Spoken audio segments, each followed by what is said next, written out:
of the great joys of gardening is the abundance of wildlife that comes into our landscape with the plants we put in the ground.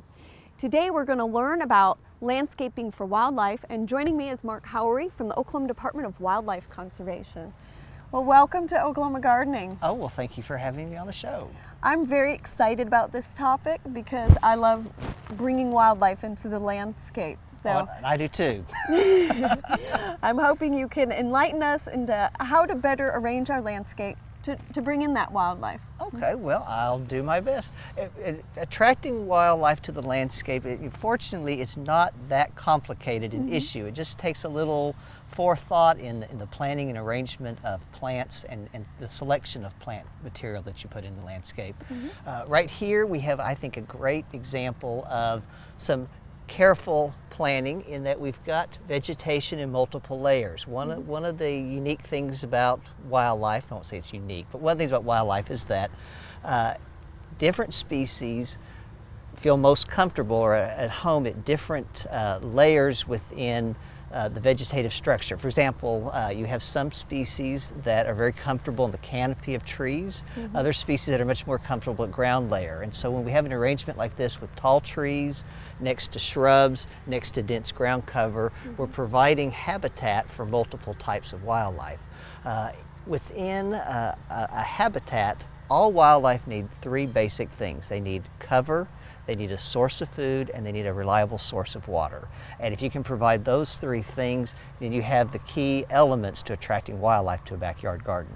Excellent. So when we're looking at sort of the structure and this canopy, we want to think of some tall trees, whether they're evergreen or deciduous. Yes. Some lower understory trees, some good examples. Well, good examples would be dogwood or deciduous holly, American holly. Those are great understory plants. Okay. Great canopy plants include things like oaks, hackberries, pecan, ash trees, sweet gum. All of those provide seeds or fruit up off the ground, as well as a lot of leaf material that has insects that the insect-eating birds eat. Okay.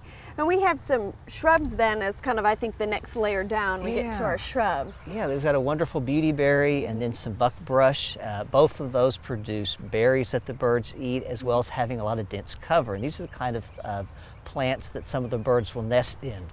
Birds like cardinals and mockingbirds that tend to nest low to the ground, say 4 to 8 feet off the ground, will choose to nest in these kind of dense shrubs. Excellent. So it's providing cover and nesting cover for those birds. As well as food. Wonderful. Yeah. And then we get closer to the ground and we have some herbaceous plants. Yes, here you've got the salvia, and you've got all kinds of things. Ornamental grasses fall in that category. A lot of our perennial flowers are great sources of cover as well as food.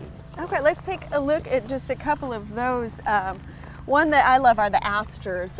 Right now, this time of year, they're just prolific for us. Yes, they are fantastic. Well, the asters have, obviously, the flowers that attract lots of insects, and then those flowers are followed by seeds, which create a whole new source of food for birds, particularly juncos and doves.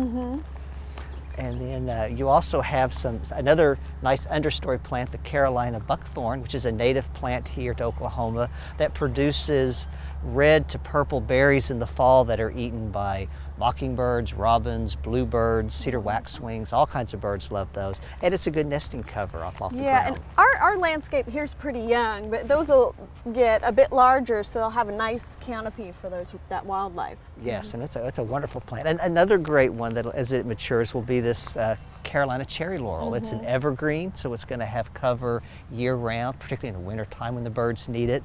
It's also a good dense nesting cover for birds, so you've got, again, cardinals and mockingbirds and robins and doves nesting in that. Yeah, and I like the grasses as well. We have some ornamental grasses that we put in here, but I think of them as cover. They're so dense. Yes, you're right. And these are great grasses, great sources of cover for, not so much for birds, but for things like toads, lizards, box turtles that live in the landscape. But then they do produce seed that the juncos and the doves will feed on in the wintertime. Excellent. What about some of the flower sources? We looked at the asters.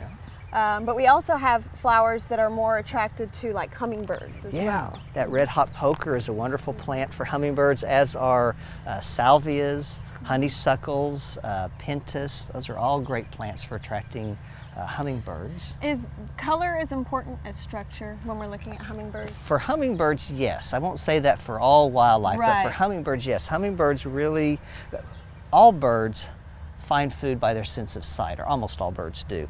And all birds have excellent color vision. In the case of hummingbirds, they're attracted to bright colors, particularly reds, oranges, pinks.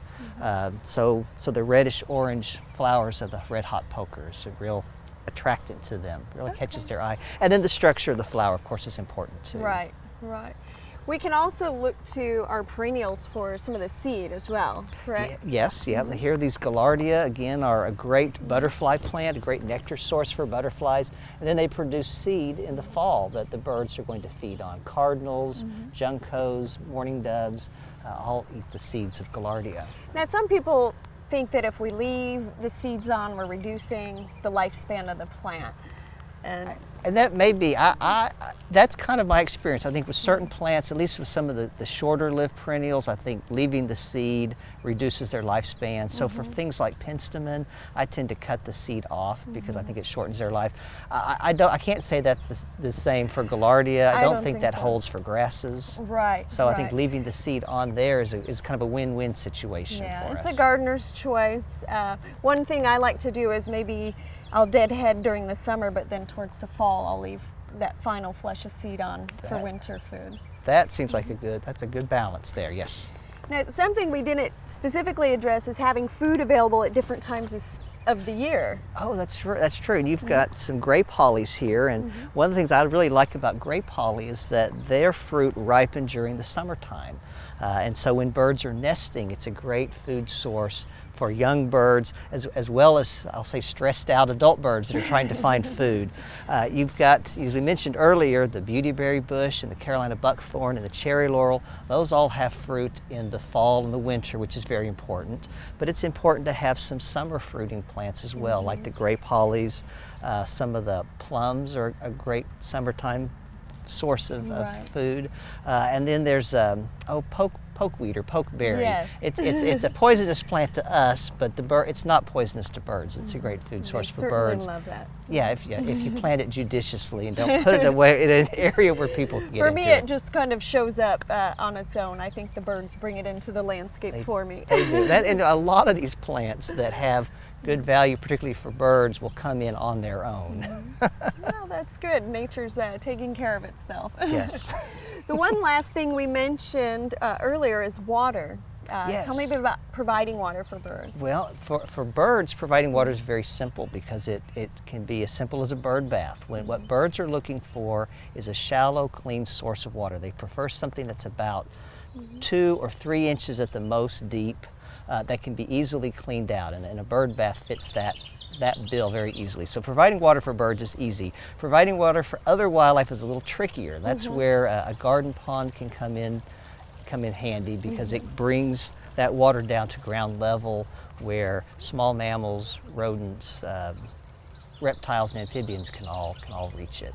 I know in my yard I have a bird bath on a pedestal, and I have another bird bath that's sunk into the ground. Okay. So that the ground dwelling birds as well as the mammals can get to it, and the box turtles. Different opportunities. Yeah. What about moving water? Is that an advantage? I think it is. I think that moving water, I don't know if it's the sound or what, I suspect it's the sound, seems to attract wildlife more. And there's just something about moving water. We're given a choice between still water and moving water. Most of the time they're going to go for the moving water. Well, and I certainly like having the sound in the landscape as well. It's very true. relaxing. Well, thank you so much for sharing these tips with us on attracting wildlife. Well, thank you. Thank you for having me on.